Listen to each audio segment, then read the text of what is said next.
Okay, thank you everyone for joining us today. I appreciate you taking some time to join me on the Zoom call to talk about what is the Tire Cologne, the Extra Edition in 2021. In today's discussion, I wanted to keep it relatively informal. I would like to walk you through a presentation that was given to me to kind of explain some of the changes and updates that we are going to be doing with the show. And then to also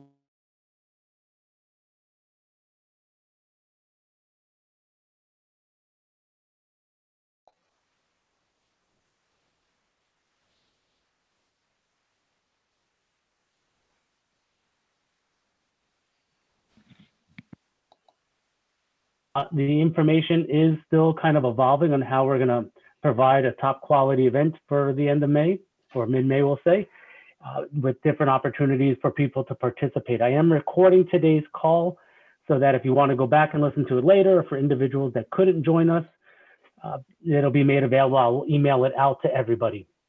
At any time, please raise your hand, unmute yourself, ask a question, ask each other questions. As I said, my goal is to keep it relatively more informal. There's also a chat feature within the Zoom, so if you prefer just to submit a question that way, I will see it come up on my screen and I will make sure to either answer it or let you know. If I don't have the answers, I will research it and get back to everybody on them. So as you know, as I have already have here, the first key thing is the new dates for Tire Cologne next year. This will be as we're calling it, Extra Edition. We'll say the normal Tire Cologne or the traditional Tire Cologne segment or full show will be back in the 2022 cycle.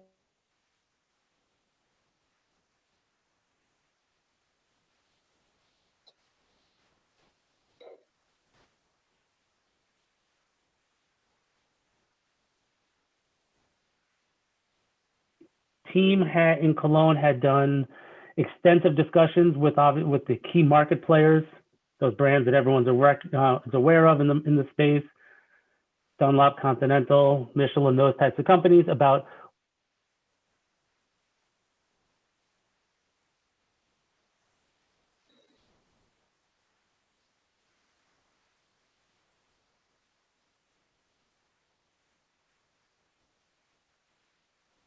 the volume of the individuals coming through the show.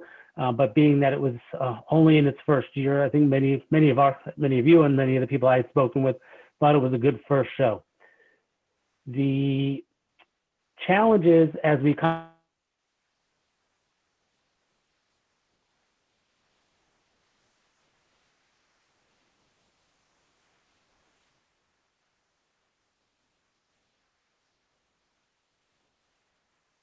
we have Koelnmesse has staged events in China already, and we've already done shows in Thailand as well, where we're operating, utilizing what we call our Be Safe features, or Be Safe for Business, and I'll go through those shortly.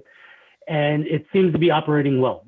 Germany itself has stated that trade fairs and trade events, business trade events, are vital to business and vital to their country, so they're actually deemed essential. So it's going to change a lot of the rules that they operate under. Germany itself has also already operated events. In the beginning of September, they held a show called Caravan up in Dusseldorf. It's a city to the north of us by about 30 minutes, where over 5 days they had 108,000 people come through, utilizing very similar kind of Be Safe policies. And so far in the news and everyone that lived there, they haven't reported anything in the media of it being a cluster or a hotbed breakout situation. So they do have procedures to do it. Even with as early as Monday, the federal government and the local state governments have reattested, even as Europe is coming under, just like here in the US, greater strain and greater infection rates as we kind of push back into winter here. They recommitted to the business sector being allowed to operate business trade shows under certain guidelines. One of the issues that most people ask me is traveling to Cologne. How do I get there? Right now, because you hear in the news, it's, I believe, a 10-day mandatory quarantine on entry into Cologne, into Germany. And I think that's the same for almost all of the EU. Maybe in some parts, it might even be 14. But the country of Germany has said, if you're traveling for business, particularly a trade show, and it's because it's deemed essential, if you arrive with a negative COVID test that is no less than 48 hours. So meaning take your test Monday, you arrive early Wednesday morning in Germany, you can stay and operate a business without any quarantining needed by showing the test upon entry, and then you'll be allowed to operate. The country itself does have mandatory face masks. The states regulate to how they enforce it in the individual states. So particularly where Cologne is, off the top of my head, it's like a 250 euro fine on the spot if you're on public transportation without a face mask. It's I believe $100 or $150 fine if you're in a retail establishment without a face mask. And then there's a smaller fine, which I can't remember what the rules were around. It was like a $50 fine, like if you're out and about without a face mask, in more of a gathering of a setting. So there's definitely, what's nice, the Germans are rule followers as they go through it. Part of some of the things that we are doing before we get into the show here in detail. I'm going to pause there for a second. Is everyone kind of good so far with where I'm going, since I didn't see any questions come up or anything? Okay, I'll take the silence as good. Quick question, please. Lewis with AME International.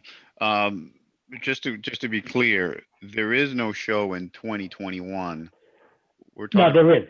And okay. we'll get into those details in a minute. So the show will take place 18 to 20. Gotcha. And why don't we do that? I'll come back to the safety things in a moment. So basically in 18 to 20, March 18th to May 18th to May 20th, we're calling it the extra edition. What that really means is that we are actually, so we made the show smaller. In the past, the first year, Tire Cologne, we had 4 exhibit halls. It was buildings 8, 7, 6, and 9, which is kind of right where the hand is floating at the moment. We're consolidating on some of the overall segments that we're going to attract. Some of the special areas have been reduced that we're going to be doing for networking during the event and some education. Let me skip through this, skip through pricing. Then what we're also doing is essentially it's 2 set booth sizes with a maximum booth size of up to only, try to find it here.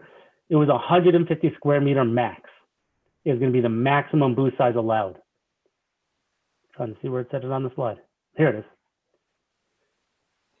And so it kind of makes it here it is, limited to 150. So partly this statement was being done for those global brands that tend to have marketing warfare on each other of who goes bigger, who goes flashier, who goes whatever. They kind of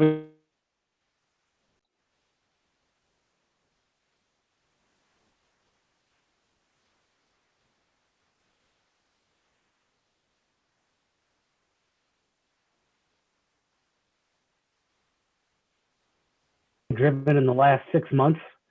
I mean, it's not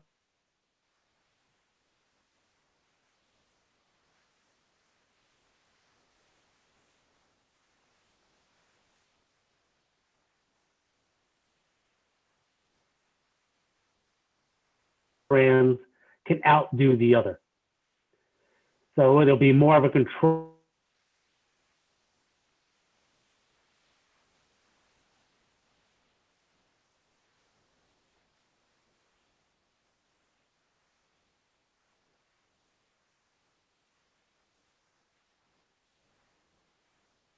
(20 to 49 square meters will be a Koelnmesse package stand that you'll select. Anything over 50, you then can bring in your own stand contractor, and that's one of those things to try to reduce the amount of labor that's in the show floor and physically doing things during the show. One of the, as you see here, the other bullet point. So right now, Cologne has updated its policies as far as cancellation. If someone signed up today, you can cancel without any issue, as it says here, to the 31st of January. They've also extended it so that if the travel rules were to change, let's say in April, the German government says, we know if you're coming from the United States still, you have a mandatory quarantine no matter what, no business essential. We don't care if you had a test, mandatory quarantine. As long as we can point to that regulation, you can then still cancel your booth for no cost from Koelnmesse. And the same thing actually goes on the return, that if your local area is forcing a quarantine that you feel is unreasonable for you to do business, again, if we can find the actual legislation being made, we can also address that at that time. Is my audio more stable now? I see the.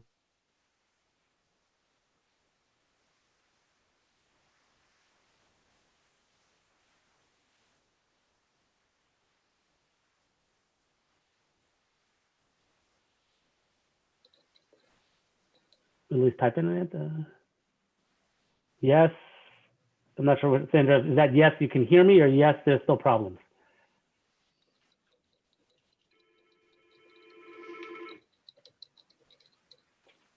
I hear someone's phone. Okay, so it lost me for a moment. It seems like I'm okay at least at this point in time.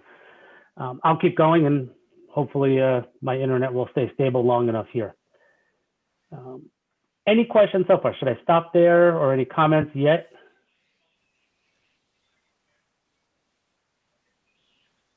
Okay. Part of, so as I said, the show's obviously going to be smaller. Part of one of the things that I will talk kind of a little bit about is what this Be Safe program, what this actually means. So Koelnmesse this month has been testing different technologies, and they actually will start being rolled out in Cologne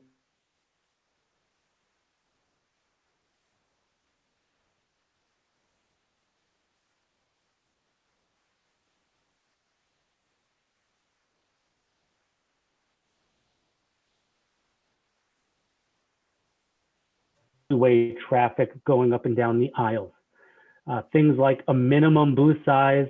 I think on here we said 16 square meters, 15 square meters and up. So that way it allows essentially compliance with at least keeping 1.5 square meters between each person within the booth.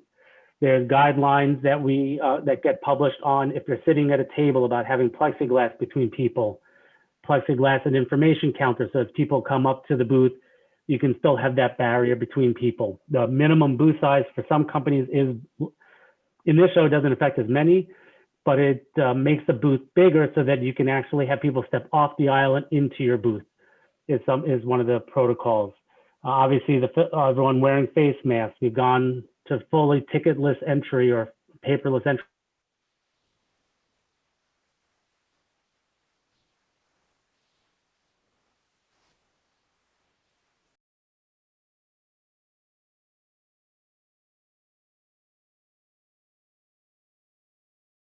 Obviously, things like digital signage, but we're also implementing a new heat mapping system.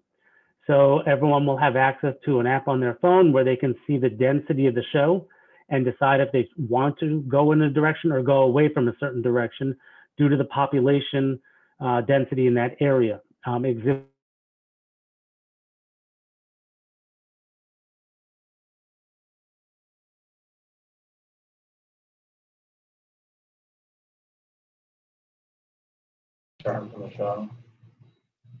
Yeah.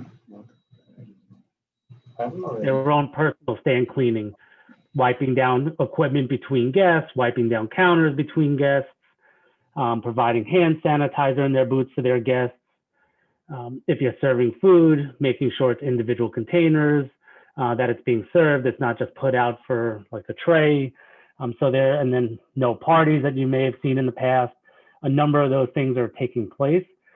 For myself personally, do I think the world's going to change very quick? Not at all. But at some of our events, so I talk about things like in May, I have another event in June, I have events already next fall. I think things that are going to change as we move through this, particularly as vaccines, cross our fingers, start becoming available and start becoming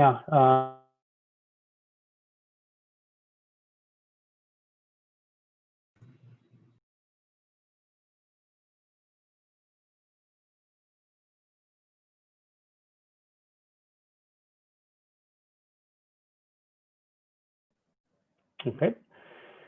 The key content, if that's of interest, so we're going to limit some of the production that we're doing, and I'll come to what this at-home version is going to be. so that we're going to have a way for people to connect at home and still take place part of the event, and that those at-home visitors can still connect with people in the booths. And I'll get to that in a few moments here. Pricing I'm going to skip over only because this is not 100%. Still waiting on some clarity from the management board, but this is to give you at least a ballpark. If it's plus or minus maybe 1 or 2%, it won't vary much from this, but it'll at least give you a general guideline. And it's, I think, relatively similar to the structures that we've had in the past. And the way, if you remember, Koelnmesse's pricing gets a little confusing because it's the space plus these couple of fees plus a flat package. It kind of gets a little confusing. And if you're really interested, we'll kind of help you walk through how that the pricing options. We're also, one of the things, because we know people are going to be controlling their booths as far as the size, they may have smaller booth sizes. We are making additional meeting areas available. As you see here, this is going to be a networking lounge where you can rent it.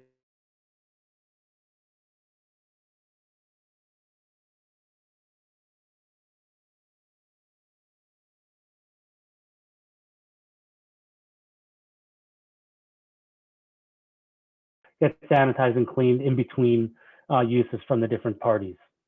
So this is kind of a new feature because we recognize that some people will be restricted on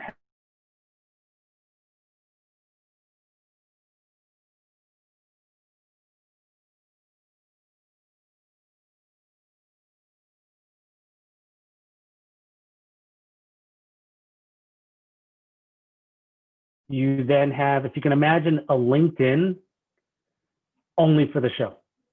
So just like LinkedIn, you can click on a person, you can see who they're connected to.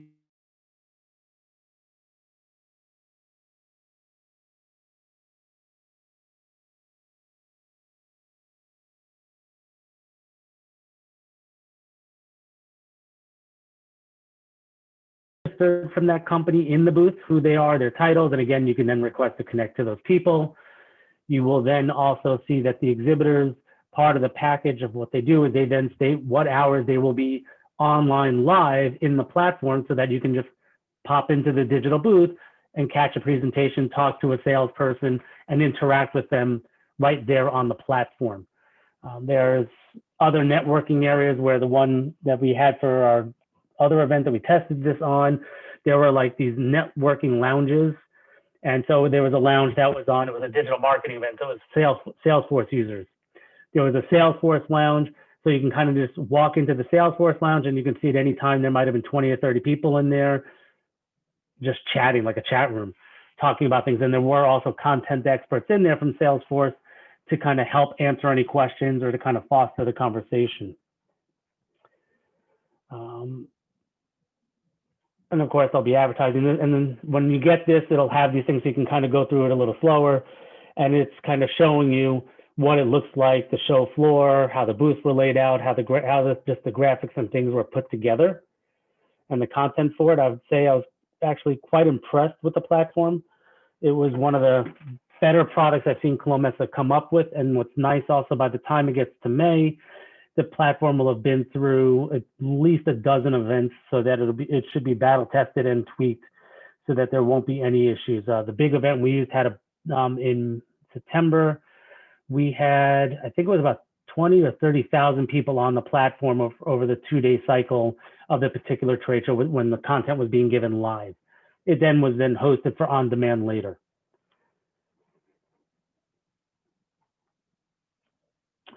As I say, if you go through this is kind of showing the at-home version. So for folks, they will be able to register for that. They can't participate if they can't get to the show. Buyers are going to be encouraged to still participate from at home and to visit exhibitors and to participate in the content. As you can see here, this is that kind of social graph thing, so you can kind of start seeing how you would actually connect. This page, as of this morning, just got taken out. Initially, they were going to build different access levels depending on the size of a booth that you were going to take at the show. They no longer are doing that. It's going to be one platform for all exhibitors at the show. I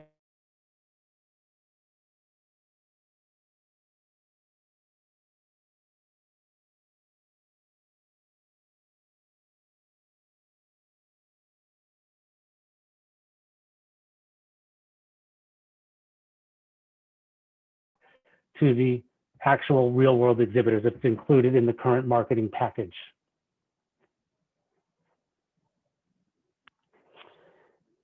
And I'm going to check to make sure, can everyone still hear me? Because I just had a note on my screen that my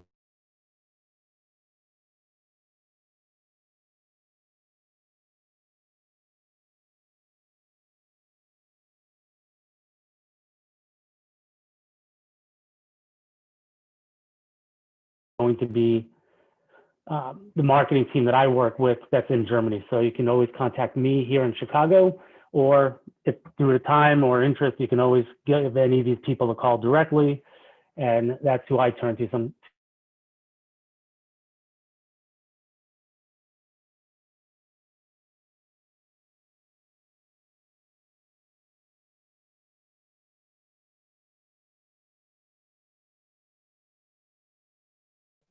I got a whole lot of silence. I'm going to say probably nothing out there that's too interesting. Hopefully you can see on my screen, this is really for one of our candy shows, but just to give you an idea, this is the USA Group exhibit, but again, what are some of the ideas that they're looking at for exhibit setup and creating these kinds of barrier displays to keep things safe for the attendee and for the visitor.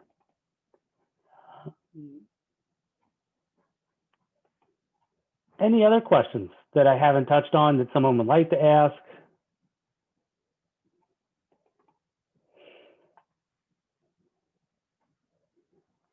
Again, so far it's silent.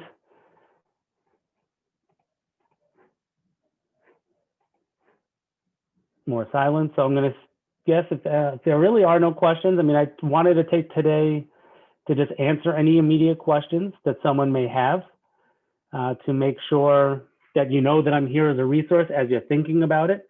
Let me ask a question about, is anyone who's still on the call considering coming to the show in the next May?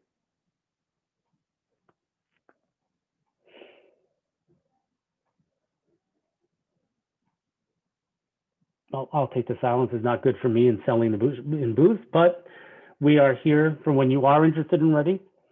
We have time. Obviously, this information just came out and continues to be updated and coming out. So as I get more information, I will be sending it out to obviously all of you, because you're on my list to make sure that you're getting informed. We will pass that along. Myself personally, I think there's still plenty of time as we move towards the end of this year, even get over the New Year timeframe. There's still plenty of